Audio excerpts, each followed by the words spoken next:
Hey everyone, welcome back to Reddit Revenge Stories, where we dive into those juicy tales of karma coming full circle. Today's story comes from a Reddit post that's got everyone cheering.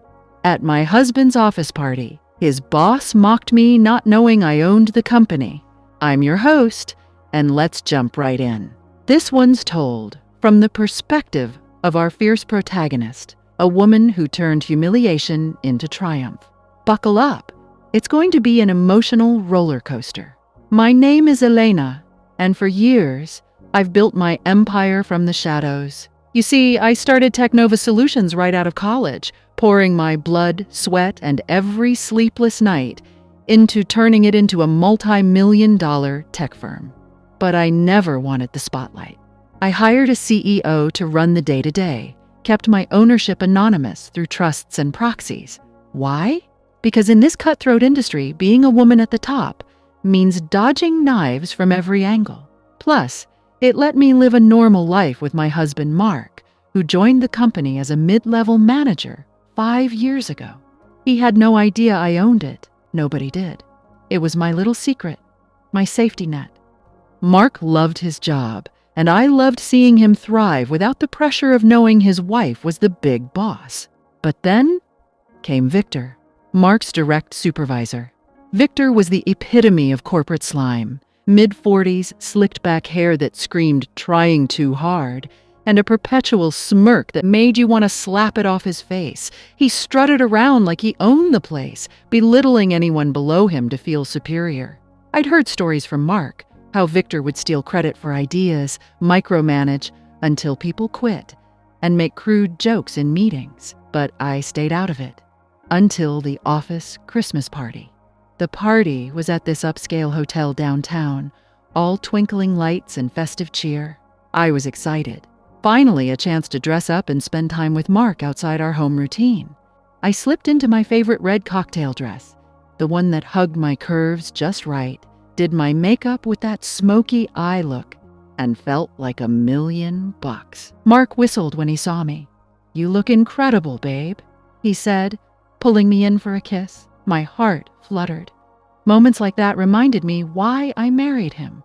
We arrived fashionably late, the ballroom buzzing with laughter and clinking glasses. Colleagues greeted us warmly, but I noticed Victor right away, holding court at the bar like a king on his throne. He was already tipsy, his tie loosened, barking orders at the bartender. Mark introduced me. "Victor, this is my wife Elena." Victor's eyes raked over me, lingering too long on my dress. "Well, hello there," he drawled, his voice dripping with condescension. "Mark's told me about you.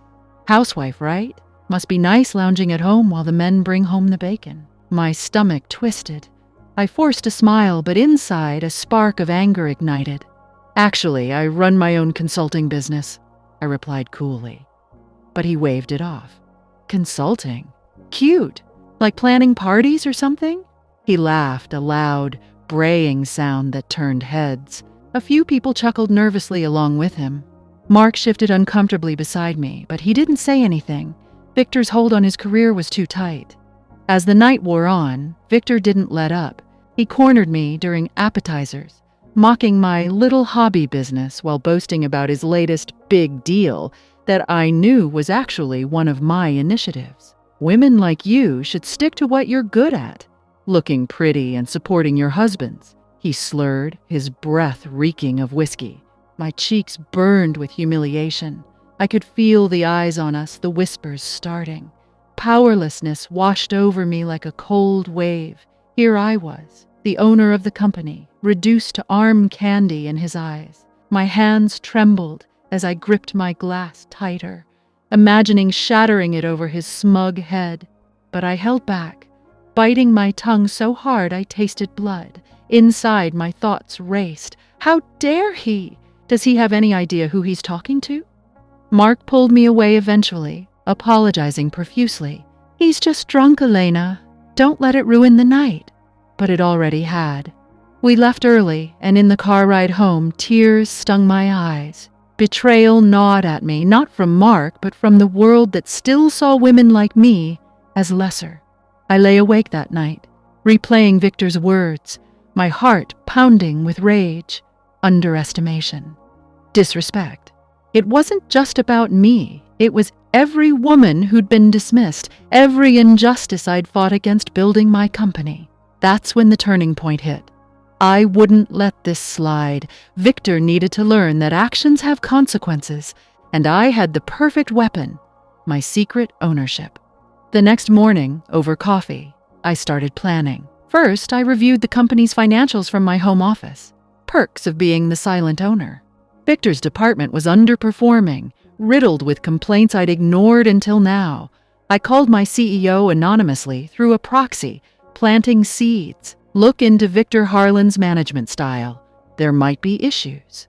Investigations began quietly, anonymous surveys, HR reviews. Meanwhile, I dug deeper into Victor's background. Turns out he had a history of harassment at previous jobs, swept under the rug with settlements. My blood boiled reading the reports. This wasn't his first rodeo. Weeks turned into months. I played the long game, feeding info to the board through channels that couldn't trace back to me.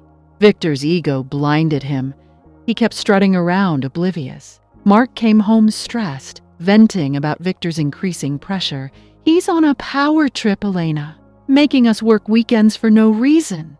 Each story fueled my resolve. My internal monologue was a storm. He thinks he's untouchable, but I'm the one holding the strings. Just wait. Finally, the setup was ready. I orchestrated a surprise company-wide meeting, billed as a morale booster. But really, it was D-Day. I arranged to attend as Mark's +1, keeping my role hidden until the end. The boardroom was packed, employees fidgeting in their seats, Victor at the front, preening like a peacock. The CEO announced, "We've uncovered serious misconduct in leadership.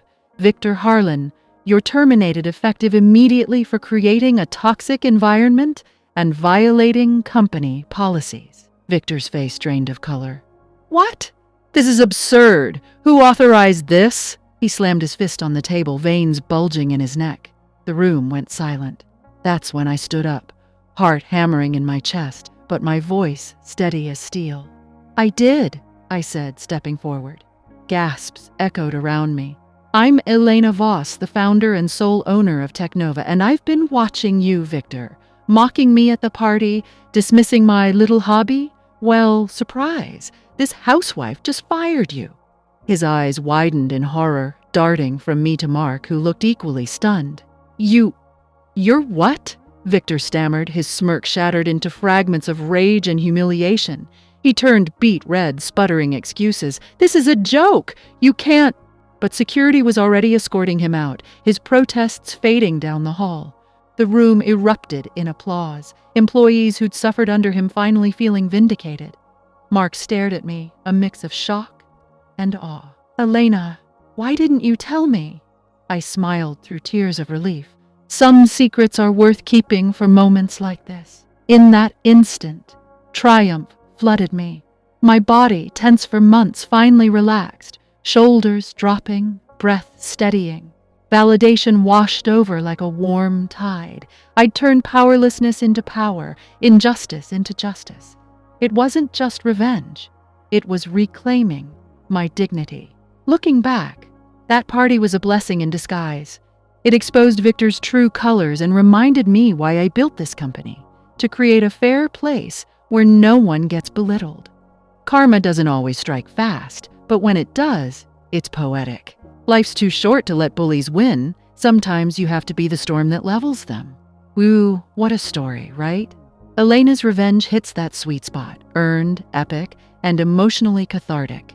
If this tale of underestimation turned upside down gave you those satisfying chills, smash that like button to show some love.